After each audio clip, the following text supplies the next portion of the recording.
हिना की हुंकार और ओसामा ने सिवान में मचाई खलबली।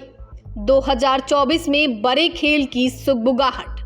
देश में लोकसभा चुनावों के आहट के बीच बिहार में शहाबुद्दीन परिवार फिर से चर्चा में है। दरअसल एक तरफ जहां दिवंगत शहाबुद्दीन की पत्नी हिना शाहब ने सिवान से चुनाव लड़ने का ऐलान कर दिया, तो वहीं एक मामले में शहाबुद्दीन के बेटे ओसामा शाहब भी कानूनी शिकंजे में आ गए हैं, जिसकी वजह से सिवान में राजनीतिक हलचल तेज हो गई है। ऐसे में इस वीडियो में हम चर्चा करेंगे कि क्या सिवान की राजनीति में कोई बड़ा खेल होने वाला है। आपको बता दें कि लोकसभा चुनावों को देखते हुए सिवान फिर से हॉट सीट बन गया है। इसकी एक वजह यह भी है कि पिछले 3 लोकसभा चुनावों में यहां से राजद हिना शाहब पर भरोसा जताती रही। वहीं 2019 लोकसभा चुनाव में यहां से जदयू जीती थी। ऐसे में सीट बंटवारे में सिवान को लेकर कोई बड़ा फैसला होता, इससे पहले ही हिना शाहब ने यहां से फिर चुनाव लड़ने का ऐलान कर दिया, लेकिन उन्होंने यह नहीं बताया कि वो किस पार्टी से चुनाव लड़ेंगी। जाहिर सी बात है कि हिना शाहब के बयान से राजनीति में खलबली मची हुई है।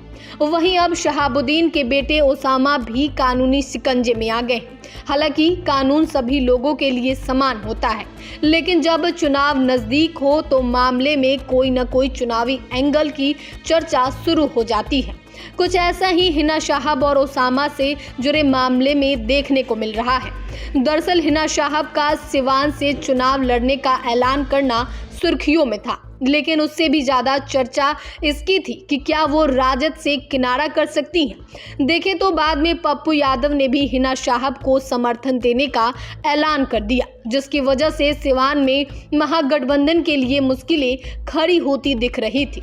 इन सबके बीच ओसामा की मुश्किलें बढ़ गई है, जिसके बाद चर्चाओं का दौर शुरू हो गया है।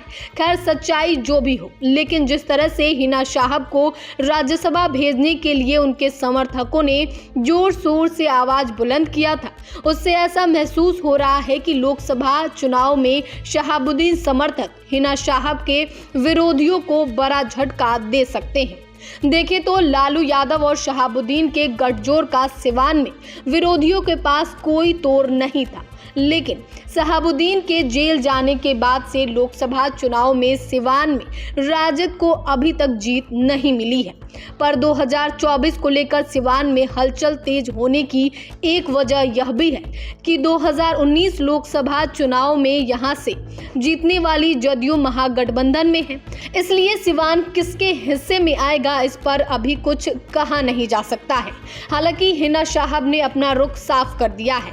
वहीं ओसामा को लेकर भी हिना शाहब ऐसा आरोप लगाती रही है कि उनके बेटे को फंसाया जा रहा है। हो सकता है कि आने वाले समय में इस मुद्दे पर वो हमलावर भी दिखे। देखें तो लालू यादव और शहाबुद्दीन के गठजोड़ का सिवान में विरोधियों के पास कोई तोड़ नहीं था, लेकिन शहाबुद्दीन के जेल जाने के बाद से लोकसभा चुनाव में सिवान में राजद को अभी तक जीत नहीं मिली है। पर 2024 को लेकर सिवान में हलचल होने की वजह यह भी है कि 2019 लोकसभा चुनाव में यहां से जीतने वाली जदयू महागठबंधन में है, इसलिए सिवान किसके हिस्से में आएगा इस पर अभी कुछ नहीं कहा जा सकता है। हालांकि हिना शाहब ने अपना रुख साफ कर दिया है। वहीं ओसामा को लेकर भी हिना शाहब ऐसा आरोप लगाती रही हैं कि उनके बेटे को फंसाया जा रहा है। हो सकता है कि आने वाले समय में इस मुद्दे पर वो हमलावर भी दिखे। इस तरह सिवान का राजनीतिक पारा आने वाले समय में बढ़ सकता है। तमाम राजनीतिक हलचल के बीच सबसे बड़ा सवाल यह है कि 2024 में सिवान सीट महागठबंधन में किसके हिस्से में आता है, साथ ही हिना शाहब किस पार्टी से चुनाव लड़ती है। देखें तो इन सभी मामलों का असर चुनाव में भी देखने को मिल सकता है। अंत में बात सिवान की जाति समीकरण की करें तो इसके तहत 6 विधानसभा सिवान, जीरादेई, दरौली, रघुनाथपुर, दरौदा और बरहड़िया विधानसभा क्षेत्र आता है। माना जाता है कि इस क्षेत्र में यादव, मुस्लिम, राजपूत जातियों का खास प्रभाव है। ऐसे में सिवान की राजनीति आगे क्या मोड़ लेती है, यह देखना दिलचस्प होगा।